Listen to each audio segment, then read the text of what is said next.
તો દોસ્તો આપણે નીકળી ગયા છે જટાશંકરની સફરે। જૂનાગઢનું પવિત્ર અને ફરવા માટેનું એક ઉત્તમ સ્થળ છે કે ત્યાં જઈને અત્યારે ચોમાસાની ઋતુમાં તો કંઈક આહલાદક નજારો જોવા મળે છે। આપણે ત્યાં જવાનું છે। અત્યારે ત્યાં પબ્લિક બહુ જાતી છે કારણ કે ત્યાં નાહવાની પણ સુંદર જગ્યા છે માટે નાના બાળકો માટે। તો ચાલો જઈએ આપણે જટાશંકર।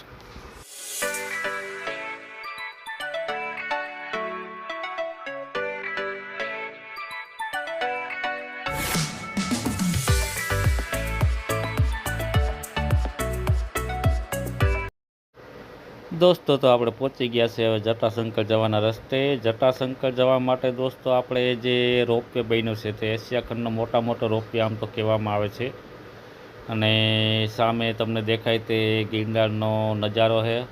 તમે જોઈ લ્યો કે કેવો મસ્ત લાગે છે। તો આપણે આ રોપવેની જે જૂની સીડી આવેલી છે ગિરનારની, ત્યાંથી આપણે જવાનું છે। તો 400 પગથિયા ચડીને પછી આગળ કેળી આવશે। તો ચાલો તમને બતાવું જટાશંકર।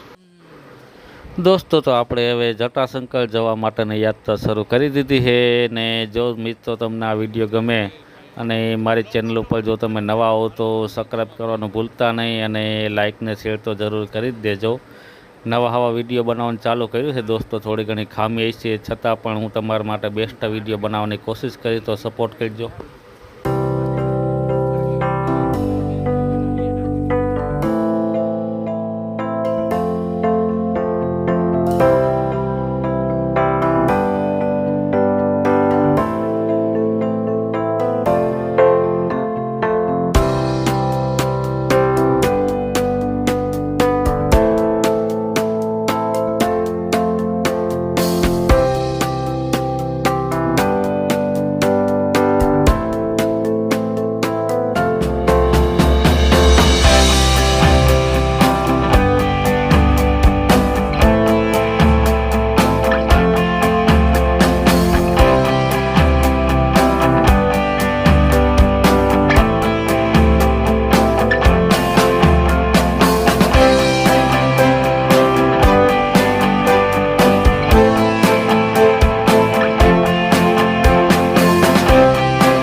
દોસ્તો આપણે સીડીએથી હવે જટાશંકરને કેળે ચડી ગયા છે. 400 પગથિયા ચડીને જમણી સાઈડમાં તમે વળી જાઓ એટલે આ રીતના કેળી આવશે, જે સીધી કેળી તમને જટાશંકર લઈ જશે.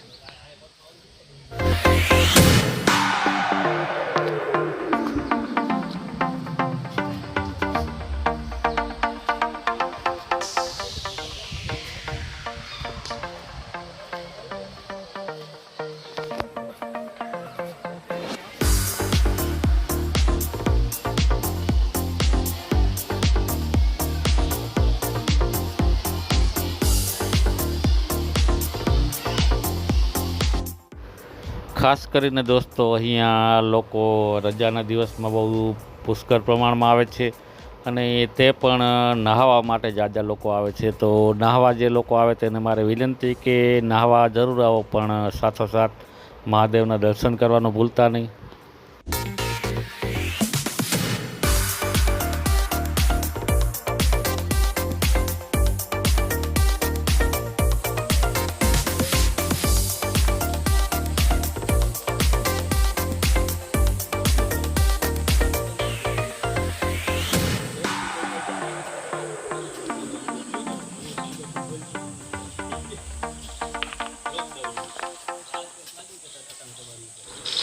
તો દોસ્તો આપણે લગભગ જટાશંકર પહોંચવા આવ્યા છે. હવે બહુ જાજુ આગો એવો લાગતો નથી, માણસો દેખાવા માંડ્યા છે.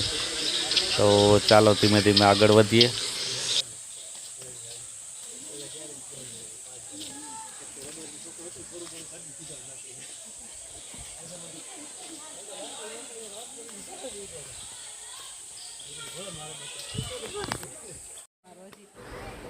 તો દોસ્તો આપણે હવે જટાશંકર મહાદેવના મંદિરે પહોંચી ગયા છે અને સૌ પ્રથમ આપણે મહાદેવના દર્શન કરીશું. પછી આગળ કંઈ જોવાલાયક સ્થળ હશે તો હું તમને બતાવીશ, તો વિડીયોમાં જોડાઈ દેજો દોસ્તો.